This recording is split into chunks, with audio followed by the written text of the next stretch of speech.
والد 6 بچوں کا خیال رکھ سکتا تھا تو 6 بچے مل کے ایک باپ کو بھی تو سنبھال سکتے تھے نا، ماں کا بھی خیال کر سکتے تھے نا۔ محبت کا فروغ جب ہو، آپ ماں باپ کو ٹائم دیں، ان کے پاس بیٹھیں، ان کے ساتھ تھوڑا وقت بتائیں، سارے معاملات ٹھیک ہو جائیں گے۔ ہمارے معاشرے میں نا تیزی سے نفرت کا فروغ ہوا ہے، نفرت کا فروغ۔ پتہ اسلام نے غیبت سے کیوں منع کیا؟ غیبت کا معنی یہ نہیں ہے کہ کسی بندے میں کوئی عیب نہیں پایا جاتا تھا تو آپ نے وہ بیان کر دیا، یہ غیبت نہیں، یہ تو بہتان ہے۔ کسی میں کوئی عیب نہ پایا جائے تو وہ بیان کرنا وہ غیبت نہیں، وہ تو بہتان ہے۔ غیبت کی تفصیل یہ ہے، تشریح یہ ہے، غیبت کی تعریف یہ ہے کہ کسی میں کوئی عیب پایا جاتا تھا، آپ نے وہ اس کی غیر موجودگی میں ڈسکس کیا تو اس کا نام غیبت ہے۔ وہ عیب تھا، آپ سچ ہی بول رہے تھے، آپ ٹھیک کہہ رہے تھے، عیب واقعی تھا، پر اسلام اس کو پسند نہیں کرتا۔ اسلام کہتا ہے کہ اگر تو سمجھتا تھا یہ عیب ہے تو جا کے اس کی تبلیغ کر، اس کو بتا، اس کو کہہ میاں یہ غلطی چھوڑ دے، تو نے ڈسکس کیوں کیا؟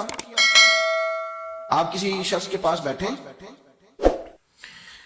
اور کسی دوسرے آدمی کی تعریف کریں، آپ کہیں کہ بڑا اچھا ہے، بڑا بامروت ہے، مہمان نواز ہے، با اخلاق ہے، وعدے کو وفا کرنے والا ہے، دیانتدار ہے، سچ بولتا ہے، آپ تعریفیں کریں۔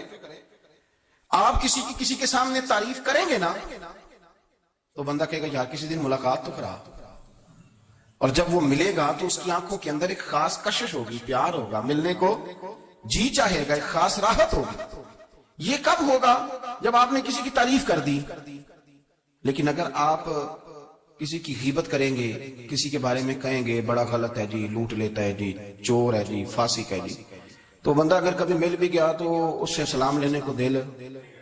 ہم نے پتہ کیا کیا ہے؟ تیزی کے ساتھ فروغ پایا ہے ہمارے ہاں نفرت کا ماحول، تیزی کے ساتھ فروغ پایا ہم نے نا، تیزی سے۔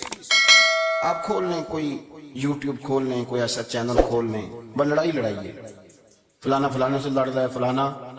مذہبی لوگوں کی میں منت کرتا ہوں کہ خدا را دین کو اس طرح کا ماحول تو نہ آپ دیں کہ لوگ کہیں کہ ان میں کوئی شے ہے ہی نہیں، فلانا فلانے کا جواب دے رہا ہے، فلانا فلانے کا، اور بازاری زبان استعمال کی جا رہی ہے۔ اور ٹھیک ہے، مسلمات جو طے تھے لوگوں نے تو ان کو بھی چھیڑنا شروع کر دیا، اور تزہید کی جاتی ہے، لفظ اس طرح کے اختیار کیے جاتے ہیں جو ویسے ہی وجہ دار آدمی بولنا پسند نہیں کرتا۔ کیا آپ اپنی شکل دکھا رہے ہیں کفر کو کہ یہاں نفرت ہی نفرت ہے، اور وہ باتیں جن کو بالکل چھیڑنا نہیں چاہیے تھا ان پر بھی آپ کلام کرتے ہیں۔ آپ نے کوئی چیز نہیں چھوڑی، اس پر آپ نے بحث نہ کی، ہو الجھایا نہ، وہ میلہ لگا دیا، اللہ جانے کوئی کیا بول رہا ہے۔ دعوت دین کون دے گا؟ پیغام حق کون سنائے گا؟ فلانا فلانے کا جواب دے رہا ہے، پھر وہ دوسرے کا جواب دے رہا ہے، تیسرا تیسرے پہ تبصرہ کر رہا ہے، چوتھا پانچویں پہ تبصرہ کر رہا ہے۔ یہ کب تک بات ایسے چلے؟ یہی حال سیاسی لوگوں کا ہے۔ میرے ملک کا جو نوجوان بڑا ہو رہا ہے نا، میں بڑی ذمہ داری سے بتا رہا ہوں، وہ جیسے ہی بڑا ہوتا ہے تو وہ سمجھتا ہے میں ڈاکوؤں کے ملک میں پیدا ہوا، وہ سمجھتا ہے یہ شاید چوروں کی دھرتی ہے، وہ سمجھتا ہے شاید یہاں سب دھوکے باز ہیں۔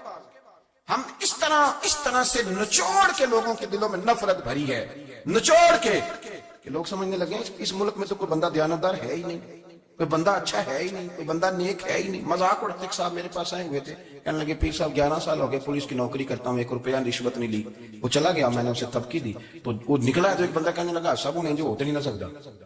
میں نے کہا یار تم منشی ہے اللہ کی رحمت کا، یہ میرے رسول اللہ کا دین ہے، اور قیامت تک لوگ اس پر عمل کریں گے۔ اس نے 11 سال کہا، وہ 40 سال بھی کہتا تو میں ماننے کو تیار ہوں۔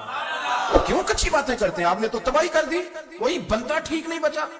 ایسے میلہ لگا ہوا ہے، اس دھرتی کو آپ برا کہتے ہیں، اس کو چوروں کی